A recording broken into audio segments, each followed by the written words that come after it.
어디야 밥은 잘자 baby 자기 여보 보고 싶어 다 부질없어 You got me like 이건 아무 감동 없는 love story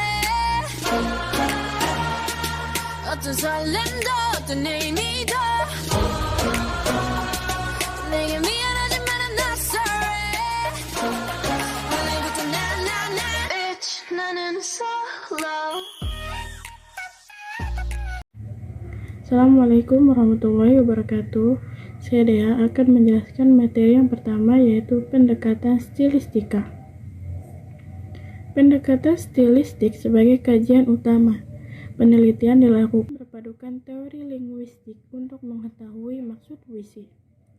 Gaya bahasa dan suara-suara yang dikaji dalam puisi berdasarkan aliran ekspresionisme dalam kedua kumpulan puisi.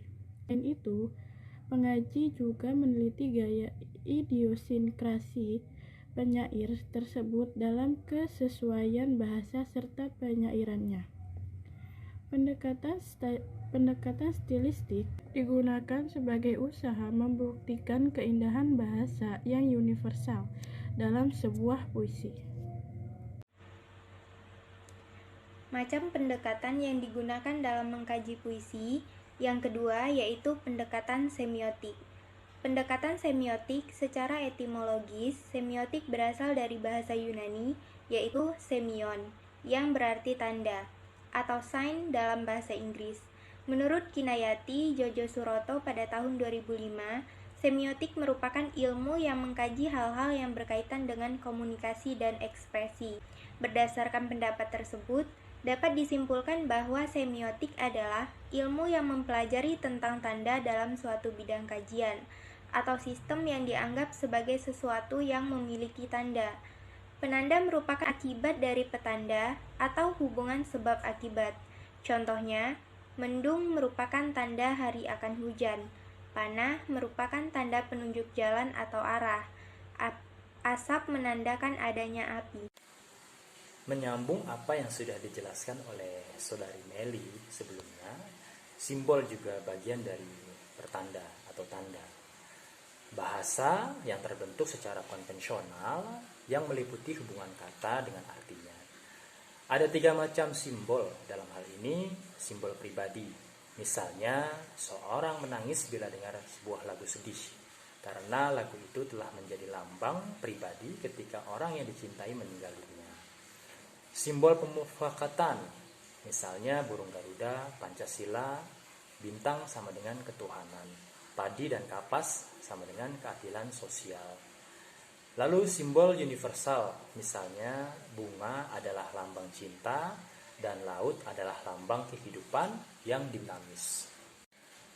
Jadi dapat disimpulkan, seluruh medium karya seni termasuk sastra, desain, tari, ataupun film sejatinya dapat diamati dengan pendekatan semiotika.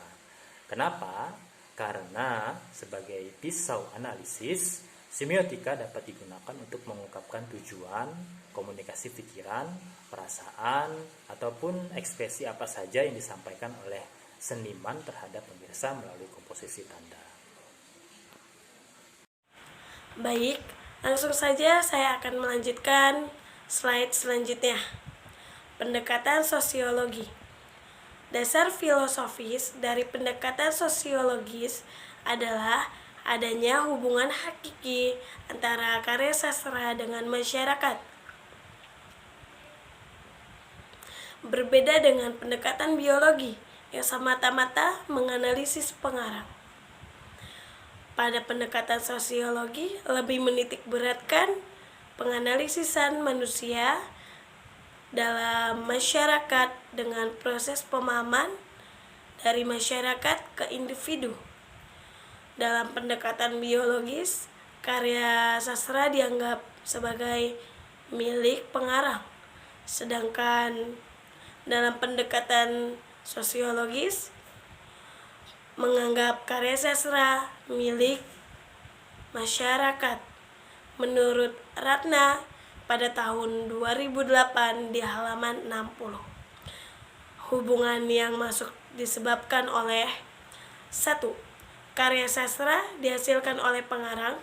Yang kedua, pengarang itu sendiri adalah anggota masyarakat. Dan yang ketiga, pengarang memanfaatkan kenyataan yang ada dalam masyarakat. Dan yang keempat, hasil karya sastra itu dimanfaatkan kembali oleh masyarakat. Baik, di sini saya Askan Nur Syahida ingin melanjutkan penjelasan mengenai pendekatan psikologi pada puisi. Ya, seringkali pendekatan psikologi ini disebut sebagai psikologi sastra. Lalu psikologi sastra itu apa? Jadi, psikologi sastra itu adalah analisa terhadap sebuah karya sastra yang menggunakan pertimbangan relevansi dari ilmu psikologi. Nah, ini berarti penggunaan ilmu psikologi dalam melakukan analisa terhadap karya sastra dari sisi kejiwaan. Ya, dari sisi kejiwaan si pengarangnya, si tokoh, maupun para pembaca. Dan ini menurut dari Ratna pada bukunya halaman 240 sampai 350. Nah, lalu menurut Reno Walek dan juga Austin Warren menunjukkan ada 4 model pendekatan psikologis yang dikaitkan oleh pengarang, proses kreatif, karya sastra, dan juga pembaca. Ada 4 ya. Dan meskipun demikian, pendekatan psikologis ini pada dasarnya berhubungan dengan 3 gejala utama, yaitu pengarang, karya sastra, dan juga pembaca. Nah, apabila pendekatannya lebih dekat menggunakan pada pengarang, model penelitiannya ini lebih dekat pada pengarang, maka disebut dengan pendekatan ekspresif. Nah, sebaliknya, kalau perhatiannya itu ditunjukkan pada karyanya aja, nah maka model penelitiannya ini lebih dekat pada pendekatan objektif. Nah, proses kreatif merupakan salah satu model yang banyak banget ya dibicarakan dalam rangka pendekatan psikologis ini. Nah, karya sastra ini dianggap sebagai hasil aktivitas penulis yang sering dikaitkan dengan gejala-gejala kejiwaan seperti obsesi, kontemplasi, kompensasi, sublimasi, bahkan sebagai neurosis. Nah, oleh karenanya, karya sastra ini disebut sebagai salah satu gejala kejiwaan. Mungkin itu saja yang bisa saya sampaikan, kurang lebihnya mohon maaf. Terima kasih. Saya akan melanjutkan materi selanjutnya, yaitu pendekatan kesejarahan atau historis. Pendekatan historis adalah suatu pendekatan yang menekankan pada pemahaman tentang biografi pengarang, latar belakang peristiwa yang melatar belakangi atau kesejarahan sebuah karya sastra.